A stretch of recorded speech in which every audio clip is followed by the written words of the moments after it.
Greetings. A couple had a little girl, a little baby girl, and they were thinking about what to name the girl. The father was a very devout man. He wanted the girl to have a biblical name, so he wanted to name the girl Esther. His wife had grown up reading the writings of Mark Twain, and she remembered reading about Aunt Polly. So she wanted to name the girl Polly. So you guessed it right. They compromised. They named the girl Polly Esther. Hope you like that story. Maybe you've possibly heard it before. You'll see why it's relevant as I go along here. Last week, I spoke about the importance of well, we all understand that speaking is important. We do it every day. But what the Bible has to say about it. And we are warned in Ecclesiastes about being careful about what we say, particularly in a spiritual context. It says in Ecclesiastes 5, walk prudently when you go to the house of God and draw near to hear, rather than to give the sacrifice of fools, for they do not know that they do evil. You have we have 2 ears and 1 mouth. Do not be rash with your mouth, and let not your heart utter anything hastily before God, for God is in heaven and you on earth. Therefore let your words be few. In Hebrew, the letter ayin, which means eye, which also is related to the word to analyze, comes before the letter pei, which means mouth. So we look and we think before we speak. But there is a time to speak, and in Proverbs 12 and verse 25, it tells us, anxiety in the heart of man causes depression, but a good word makes it glad. So if you want to hear more about what the Bible says about speaking, you can check out what I covered last week. But I quoted from Ecclesiastes, and I want to go to the end of that book, because it does tie into what I want to cover today. Today I want to cover Purim and prophecy. I'm speaking on the Sabbath before Purim in 5785, the secular year of 2025, and I'm speaking on the Sabbath before Purim, and so I'm going to be talking about the book of Esther from a prophetic point of view to some degree. I mean, I keep myself limited to just a short talk, but within the time I want to cover that, Purim and prophecy. At the end of Ecclesiastes, it says, let us hear the conclusion of the whole matter. Fear God and keep his commandments, for this is man's all. For God will bring every work into judgment, including every secret thing, whether good or evil. Now, in the Hebrew Bible, a vav is a copula, connects. It means and. Vav or wa, it might have been pronounced in biblical times. And the next big book in the Hebrew order begins with a vav, and it's the book of Esther. So right after Ecclesiastes, for God will bring every work into judgment, including every secret thing, whether good or evil. And now we go to Esther. And it begins continuing that theme. So I'll go back there. Obviously, I have a standard translation, not a Jewish translation in front of me. I have the New King James in front of me. It begins, now it came to pass in the days of Ahasuerus, this was Ahasuerus who reigned over 127 provinces from India to Ethiopia. So we're going to have a story that shows that God takes everything into account, including the secret things. And Esther hid her identity. She had a reason for it. But when it came out, what power there was in her identity. She hid her identity, and then finally the time came to reveal it. And her name, if a person heard her name, he'd be thinking about being hidden. It's in her name, although her name was Hadassah in Hebrew. Esther was a Persian name, evidently relating to a goddess. Just I have a name Mark relating to a Roman god, but my Hebrew name is Meir. middle name is David. That works out okay. But anyway, her name was Esther, but in Hebrew, Hadassah, Myrtle. But the Esther part, but if a person, Hebrew-speaking person hearing it would think about being hidden. And she did hide her identity and then reveal it at a particular time. Also, there was a private discussion, evidently, just between Haman and Ahasuerus. There was a private discussion there, and that led to this decree that wanted to massacre, destroy the whole Jewish community of the Persian Empire. Mass genocide came from you might say a secret meeting between Haman and the king at that time. Now, even the word scroll, the book of Esther is called Megillah, Megillat Esther, the scroll of Esther, and it's the one book in the Bible when Jews talk about the Megillah, they're talking about the book of Esther, and that's again it sounds like reveal, even it comes from the word to roll evidently, but it also sounds like it could be talking about revealing. So again, the book of Esther, it has secrets that are then revealed. And in a sense, the book of Esther does reveal certain things that are not so obvious. We have to dig in, and then really we're enlightened. I want to, by the way, the book, the Purim may be the festival covered in John 5, and last year I talked about that. I want to get into the point of thinking about the holy days, the appointed times of God.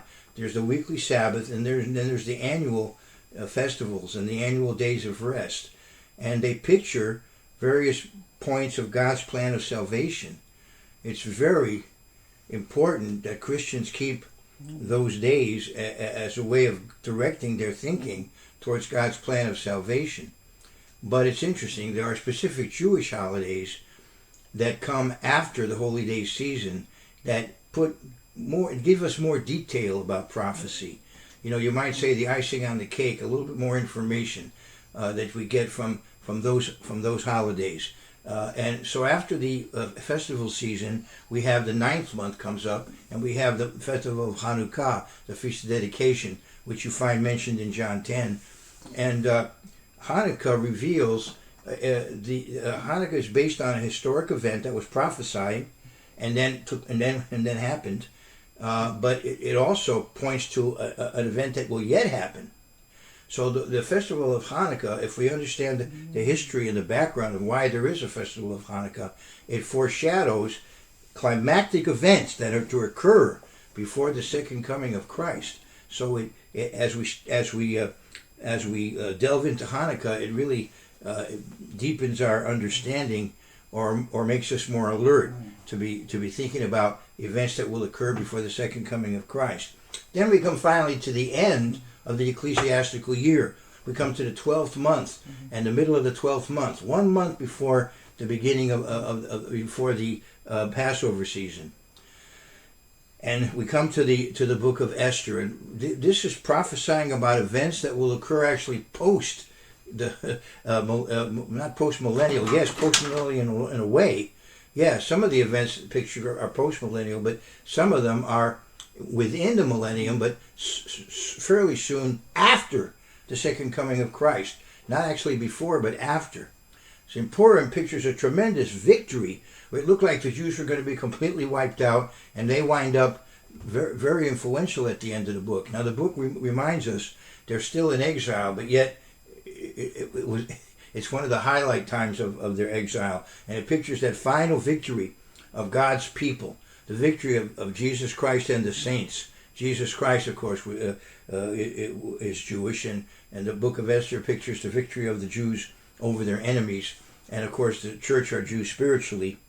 So Esther pictures this final victory of God's people, and of course that occurs when Christ returns, but then even after. As you know, if you read the prophecies, there's nations he's going to have to deal with even after he returns. He'll have to put down certain rebellious nations, if you read about it. And so he doesn't conquer the world all at once. There's some time there before everything settles down and there's total control. And anyway, of course, he begins from the Middle East and then goes from there. So anyway, I want to get into that a little bit. So what I'm saying is that the book of Esther should be tied in with prophecies in Ezekiel 38 and 39.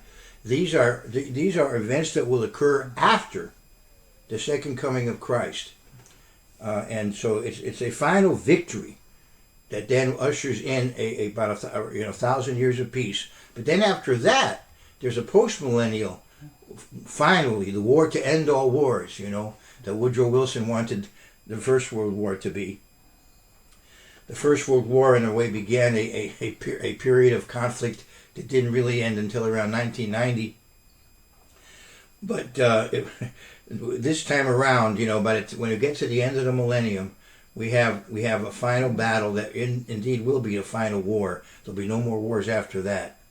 And we'll get to that in this talk. And the book of Esther points to that, as we'll see.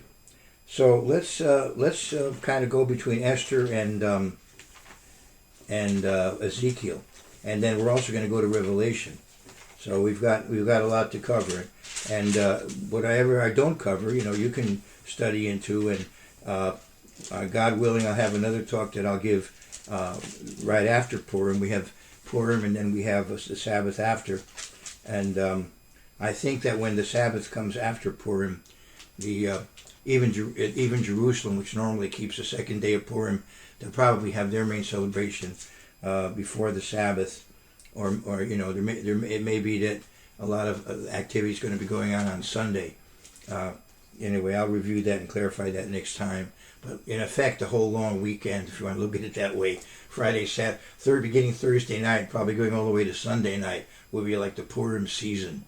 And when I talk about being secretive and then revealing your identity, on Purim, Jewish children customarily dress in costumes, and it ties in with Esther's concealing her identity.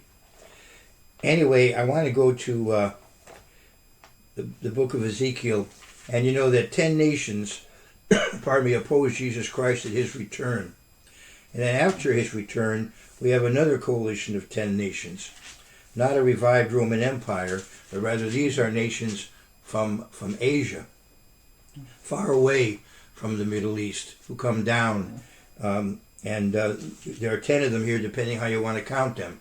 If Gog represents not only a leader, but also a distinct ethnic group that he leads, then we have Gog and we have Magog, and then we have Rosh and Meshech and Tubal, and then we have some other nations mentioned later, which I'll get to. And so you wind up with 10 nations here too. Now Gog also, it seems seemingly is an individual who's the leader of this group, and he is the chief prince of Meshech and Tubal, but some translate it Prince of Rosh. So some translate chief prince, and some translate also Rosh as the name of a place or of a people. So you could have both meanings. In other words, the Bible is economical. Sometimes it will give you a term that can mean more than one thing. They're not irreconcilable. They just add to our knowledge. So he's the chief prince of Meshech and Tubal, but he could also be the prince of Rosh, Meshech and Tubal. Anyway, I want to go back to Esther, and here you see the empire of King Ahasuerus, 127 provinces, and Esther, of course, is from the covenant people, and being a woman would consider Sarah, of course, her mother, and Sarah lived 127 years. And we have 127 provinces here, and it goes from India to Ethiopia, and India to Ethiopia. Now Ethiopia is Cush, and Cush is mentioned in Ezekiel 38, but Cush and Put are mentioned, and some of the descendants of Cush and Put migrated into what is today India. So Cush and Put although it's normally translated Ethiopia and Libya in the Bible, could actually refer to peoples living in the region of India, that subcontinent there. And it's interesting that India is mentioned in Ezekiel. I mean, in Esther, Hodu. As I said, there's a connection there in the nations that are mentioned. Also, what's interesting is that the villain of the story is seen in Esther 3 and verse 1, and here he's called Haman Ha'agagi, right? He's Haman the Agagite. Haman the Agagite. Now you'll see that when it came time to bury the enemies of Israel, when Israel finally wins in Ezekiel 38, the place where they're buried is called the multitude of Gog, Hamon Gog. It sounds like Haman Ha'agagi, Hamon Gog. And Haman was the name of the villain, and the name of the town where they do all this burying is called Hamonah, multitude, and it sounds like Haman. So again, a person reading it in the Hebrew, he's just going to, he or she, or just naturally, their minds are going to go back to the book of Esther when they read that kind of material. And we understand that in Esther 3:8, he told King Ahasuerus, Xerxes the first, he said, we should wipe them all out, and indeed that was the idea, not only to wipe them out, but to seize their property. It was hatred, but also greed. And yet there was a complete reversal.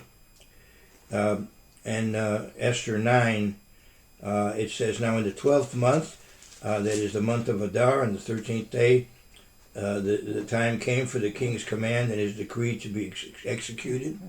On the day that the enemies of the Jews had hoped to overpower them, the opposite occurred, in that the Jews themselves overpowered those who hated them. A complete reversal, and the Jews overpowered those who hated them. And this is what we see in the two times in the Bible where you see the war of Gog and Magog, Ezekiel 38 and 39 and Revelation 20, which I hope to get to. And then in Revelation 8, in Esther 9, I want to go back to verse right before, at the end of Esther 8. By the way, speaking of hidden, God's name is hidden in the book of Esther. You see a reference to fasting, but you don't see God directly mentioned. Now he's hidden in here. There are some verses that are acrostics where you see his name Yud Hey Vav Hey in the way the words are organized. So God's name is hidden in the book of Esther in an acrostic way, and maybe I can bring that out next time. So even the hand, in effect, of God that produces all of this is somewhat hidden. The way the book is written, it's written in a kind of secular fashion, although fasting is mentioned. But the Jews have an idea that the book of Esther was intended to be widely circulated, and even non-Jews would be reading it. Excuse me. So they didn't want to put God's name in there because they figured the various non-Jews reading it would substitute their own pagan deities in there. That's an idea. But it also shows you, ladies and gentlemen, that when you speak about God's way of life, you don't have to necessarily use religious vocabulary where you sort of wear your religion on your sleeve, where you're always saying amen and hallelujah and various terms that sound religious. You don't necessarily, you can just tell people the truth. And yes, you're going to talk about God and talk about his way of life, but you don't necessarily have to change the way you speak and speak in some new way, some tone of voice, or you don't have to not be yourself when you're talking about the Bible. Anyway, I want to go to verse 17 of Revelation of Esther 8. And in every province and city, whenever the king's command and decree came, the Jews had joy and gladness, a feast and a holiday. Then many of the people of the land became Jews because the fear of the Jews fell upon them. So here you see, in effect, a foreshadowing of what's going to happen in the millennium, where there's going to be mass conversion of people. They will become Jews spiritually all around the world. Now, it could be that this could be interpreted that they pretended to be Jews. They said, they wanted to pose as Jews because they were afraid. Or, you could take it either way. But at least we see people, acting Jewish. And that's what's going to happen in the millennium. If you read the book of Zechariah, people are going to come keep the Feast of Tabernacles from all around all the different nations. And if you look at Isaiah 66, they're going to come from new moon to new moon and Sabbath to Sabbath to worship. Anyway, I want to go now to the book of Ezekiel.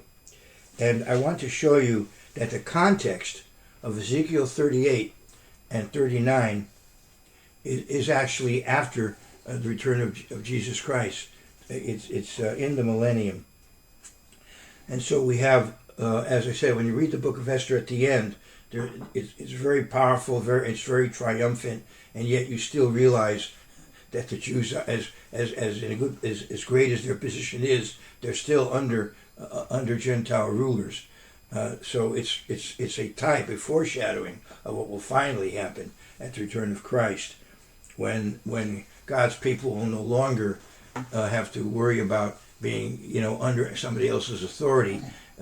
In the world tomorrow, the wonderful world tomorrow, the awesome age ahead, the millennium, the messianic age, Jesus Christ will be ruling, and under him will be the saints.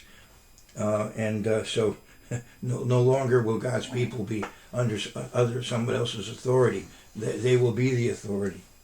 God's way of life will be spread all around the world, as we read in Isaiah 11:9 and in Isaiah 2 and Micah 4. I want to go to Ezekiel 36 and 35 rather, and 34 even. I'm going to go back as far as Ezekiel 34 and look at this prophecy. He says, verse 23, I will establish one shepherd over them, and he shall feed them. My servant David, the resurrected David, will be over Israel. That over him will be Jesus Christ, but over Israel will be the resurrected David. I will establish my one shepherd over them, and he shall feed them. My servant David, he shall feed them and be their shepherd. And I, the Lord, will be their God, and my servant David, prince among them. I, the Lord, have spoken. So under Christ will be David, but he will be the prince under Christ. God will be ruling. I will make covenant of peace with them, and cause wild beasts to cease from the land, and they will dwell safely in the wilderness and sleep in the woods. And talks about nature being at peace with them and the nations being at peace with them. Complete peace. Mother Nature will be our ally rather than our enemy. And even the animals will be at peace with us as they were with Adam and Eve. And then in verse 28, and they shall no longer be a prey for the nations, nor shall beasts of the land devour them, but they shall dwell safely in one, and no one shall make them afraid. And then, of course, if you keep reading, you see a judgment upon one of the traditional enemies of Israel. And then if you go to Ezekiel 36, I want to go to around verse 21 or so, a little bit further. Let's go to verse 25. As he regathers Israel, am I that close to the end of this talk? Then I think I'm going to make this maybe a two-part series. But no, I don't think I have to. I think I could wrap it up. He says, Then I will sprinkle clean water on you, and you shall be clean. I will cleanse you from all your filthiness and from all your idols. This is not the case now. The nation of Israel, I love Israel. I spent 2 summers there in my youth. But it's not exactly, well, what's the right word? The most virtuous of nations, more than any other one. It has its ups and its downs. It has its righteous and its unrighteous. Its heroes and its villains. Its honest people and its criminals, like any other nation. And it is not a converted nation. It is obviously not a Christian nation. I will give you a new heart and put a new spirit within you. I will take the heart of stone out of your flesh and give you a heart of flesh. I will put my spirit within you and cause you to walk in all my statutes, and you will keep my judgments and do them. So this, yes, they will be gathered in their land, but they will ultimately be converted. That hasn't happened. That happens with the second coming of Christ. And if you keep reading in Ezekiel 37, again, it talks about the reunion of the house of Israel and the house of Judah. That clearly has not yet occurred. There hasn't been some formal understanding of where the lost tribes are, who they are, and some formal, reunion of Israel and Judah, as you see here. It's a special event that's talked about here in very specific terms. And then once they're united, who is ruling over them? Again, it mentions David, that he's ruling over them. And of course, Jesus Christ is over David. But you can read about that in Ezekiel 37. But before you get there, first there's the valley of dry bones. And so here you see people resurrected. Because what you have here is people who've lived and died before the millennium. What is their hope? They lived and died before the millennium. What's going to happen to them? Well, they're going to be resurrected at the end after the millennium, and they're going to have the opportunity to live in a positive world with a positive environment and with a clear head, and have an understanding of God's plan of salvation and the opportunity to participate or not. Now, obviously, they're going to be accountable for the lives that they have led. So when they're resurrected in the great white throne judgment period, they're not going to all be on an equal level. Some of them have written a horrible record, and they're going to be accountable. God will deal with that. But at some point, the vast majority of them will have the opportunity, once having been dealt with, of repenting of their sins and coming under the sacrifice of Christ, as hopefully many of my viewers have, maybe hopefully all of them, but at least many of them, if not all, come under the sacrifice of Christ, and then we'll have the opportunity to live forever rather than to be dead forever, which is the other option. And the other option is to be dead forever, just ashes, as you read in the Bible. You're put in a fire, and the fire is not disturbed. It just burns itself out, and your ashes with them, if that's the choice you make. Now, as I said, we go to Ezekiel 38, and you see Gog and Magog. As I said, God could also be the leader of the group, but they're coming against, look at it, verse 11. You will say, I will go up against a land of unwalled villages. I will go to a peaceful people who dwell safely, all of them without walls and having neither bars nor gates. Is that the modern state of Israel? Hardly. They're armed to the teeth. They've got fences up here and there, walls up here and there. They've got one of the most effective militaries in the world because they need it. In those days, they won't. Jesus Christ will have returned. He will have won a tremendous victory. He will have come with an army of angels, but they won't necessarily remain visible. And once he defeats the enemies of Israel, then he will gather all of the various tribes together in the Holy Land, and he will be ruling over them. But there won't be, for the people in Far Asia, they won't have any evidence of any military there. It'll look like easy pickings. It'll look like they'll be able to come down there and take the wealth that is there for themselves. They will, I guess they may think, well, there was an army that came, maybe an extraterrestrial army, but they've gone back to whatever planet they came from, and now we've got an open field there. And so that's their attitude. But of course, God is going to come against them in a supernatural way, in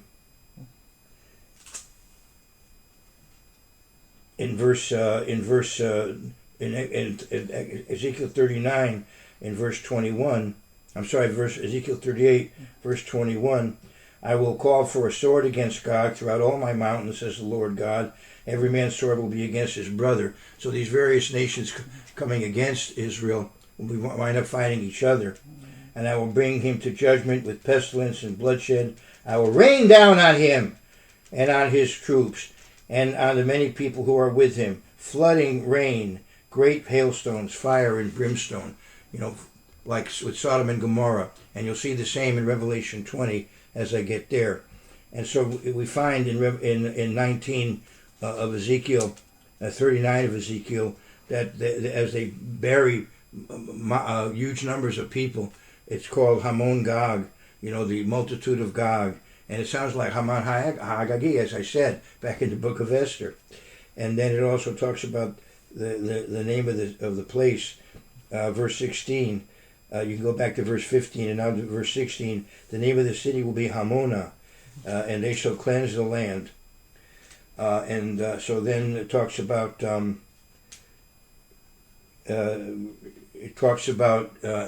the animals feasting on these bodies.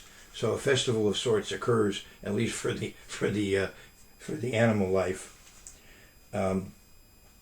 And then we have Israel restored, to the land at the end of Ezekiel 39. And then what do you have?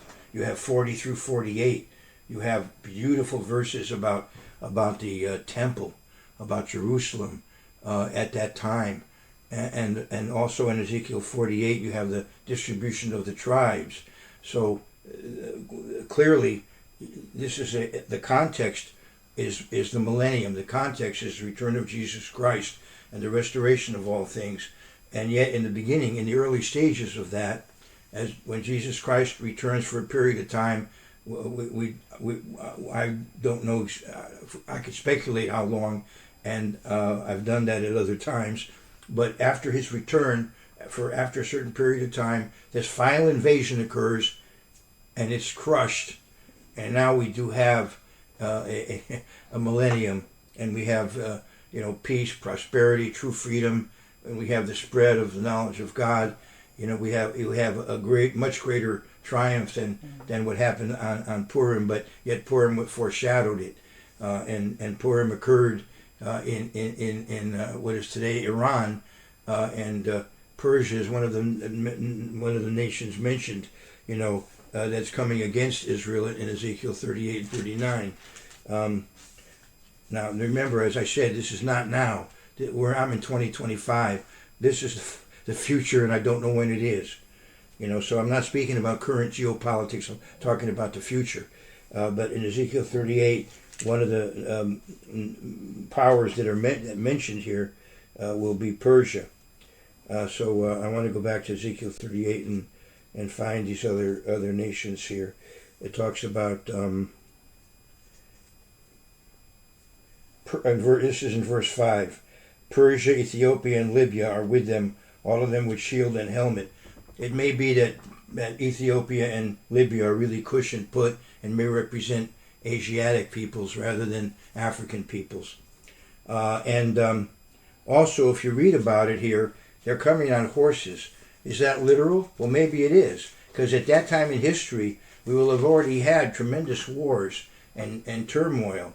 And it may be that the nations will have to go back to more primitive means of warfare at that time, because there's been so much destruction in the world because of the wars that will precede the coming of Christ. And then when Christ himself returns, there's going to be a major battle. The armies will gather at the valley of Megiddo and head towards Jerusalem. And so when you think of all the turmoil that's going to occur, maybe literally armies will go back to using horses. It could be literal there. So anyway, we have this great triumph in Ezekiel 38 and 39. And then we have, the rest of the 1,000 years. And as I said, Purim, the final holiday at the end of the year, 1 month before the days of unleavened bread, picturing the fact that, we need to be on God's side because God is the winner. And so obviously we need to prepare spiritually for the days of unleavened bread. We need to self-examine. The victory that we read about on Purim prepares us to want to examine ourselves so that we indeed are on God's side. because that is that is the road to eternal life. That's the only way, of course, is to eternal life through a relationship to God through Jesus Christ. If you go to the book of Acts 4:11 and 12, the only way to salvation is through Jesus Christ. But then when you come to Revelation 20, after the millennium, once again, there's that final battle, and again, Gog and Magog are mentioned. So I want to go to Revelation 20, and I want to mention another Jewish tradition, a couple of them. One of them is that when all the holidays are gone, Purim will still be celebrated. So you see there a kind of kernel of information that Purim does seem to be related to the world post Messiah's coming. It's very much associated with the end time. As I said, there is a Jewish tradition that it will be observed even after the other holidays are not. And it's interesting that one tradition says Purim will be observed and the Day of Atonement will be observed. And it's interesting when you read about the Day of Atonement. Day of Atonement in Hebrew is Yom Kippurim. We often hear it in the singular nowadays, but in the Bible, Day of Atonement is Yom Kippurim, a Day of Atonement, and the word Kippurim refers to the abstract concept of atonement. And it's interesting that you just change the pronunciation a little bit, and you have Yom Kippurim, a day like Purim. How is the Day of Atonement like Purim? Well, the Day of Atonement, if you read Revelation 20, Satan is put away, and you have the triumph of good over evil, and you have the atonement in the sense of the English word. You have the at-one-ment of people with God. Finally, as Satan is put away, a triumph of good over evil, and Purim pictures that as well. As I've been saying, there's other connections they have as well. It's also interesting that they are also opposite in certain ways. One is extreme abstinence, the Day of Atonement, and the other is a great festival, Purim, and yet both have their place in the Jewish way of life. They both have their place, you could say, in the biblical way of life. I don't believe that Purim is obligated on everybody. It is a Jewish holiday. If you want to celebrate it, the more the merrier. But I believe what's obligated is to appointed times of Leviticus 23, and Hanukkah and Purim are Jewish holidays. But we see that Jesus Christ celebrated Hanukkah, so Jews ought to celebrate it, and Jews ought to celebrate Purim. The Jewish community took it upon themselves to do that. If you look at the end of the book of Esther, and it may be Jesus Christ was observing Purim in John 5. It's possible, speculation, but reasonable speculation. Anyway, I want to go to Revelation 20 now. Now, when the 1,000 years have expired, Satan will be released from his prison, and he will go out to deceive the nations that are in the four corners of the earth, Gog and Magog, to gather them together to battle, whose number is as the sand of the sea. So these are peoples far away from Jerusalem, and evidently they feel like, why is Jerusalem the center? Why aren't we the center? In the old days, the Chinese people thought of themselves as the Middle Kingdom. So anyway, here are people in again, north and east. In Ezekiel 38, the people talked about there from a prophetic point of view are in far northeast Asia, and also Southeast Asia too. These are Asian peoples that are going to come up against Israel after Jesus Christ returns. And here again, it may be people that are far away from the center that are coming. But it's interesting that Gog and Magog here may picture all of those of the various peoples of the world that have a hostility to God, that Satan has managed to deceive into being hostile to Jesus Christ, hostile to the saints, hostile to the people of God. In Jewish tradition, this is the symbolism of Gog and Magog, those among the nations who are hostile to God, because Gog and Magog in Hebrew, the numerical value of that term, Gog umagog, the numerical value is 70. And in Jewish tradition, there are the 70 nations of the world. So in Jewish tradition, Gog and Magog picture those of the 70 nations of the world that will not submit to God's authority. They went up on the breadth of the earth and surrounded the camp of the saints and the beloved city, and came down, and fire came down from God, from God out of heaven and devoured them, similar to what we read about earlier in the book of Ezekiel.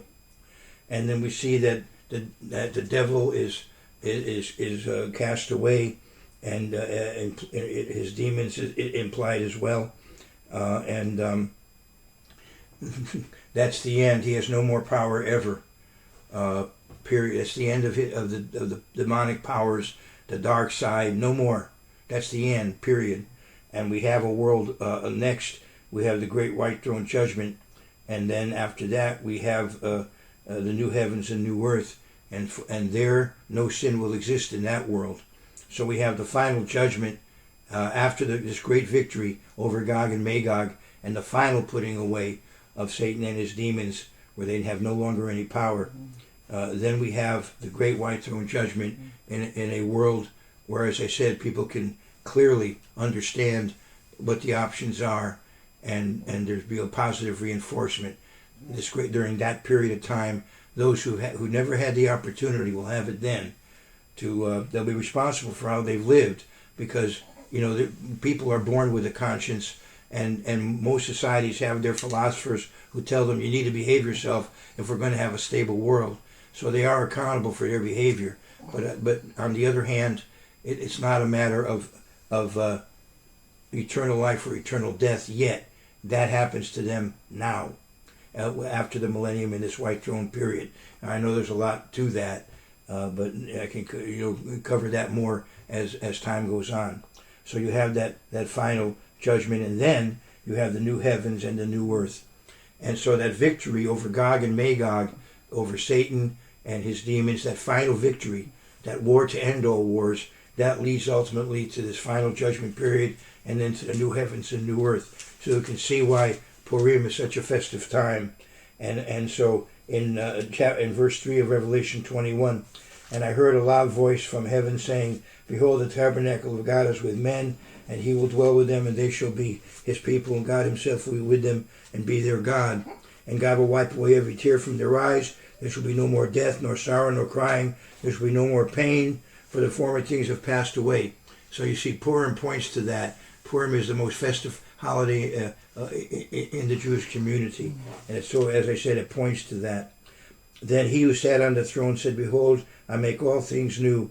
And he said to me, Write, for these things are true and faithful.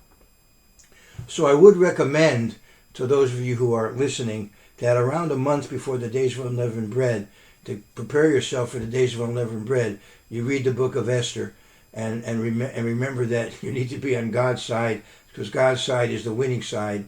And to be on God's side, we have to be living as Christ would have us to live. And for those of you who are going to be celebrating Purim, of course, we wish you a Chag Sameach, a wonderful festival, and a happy Purim. All the best to you and yours.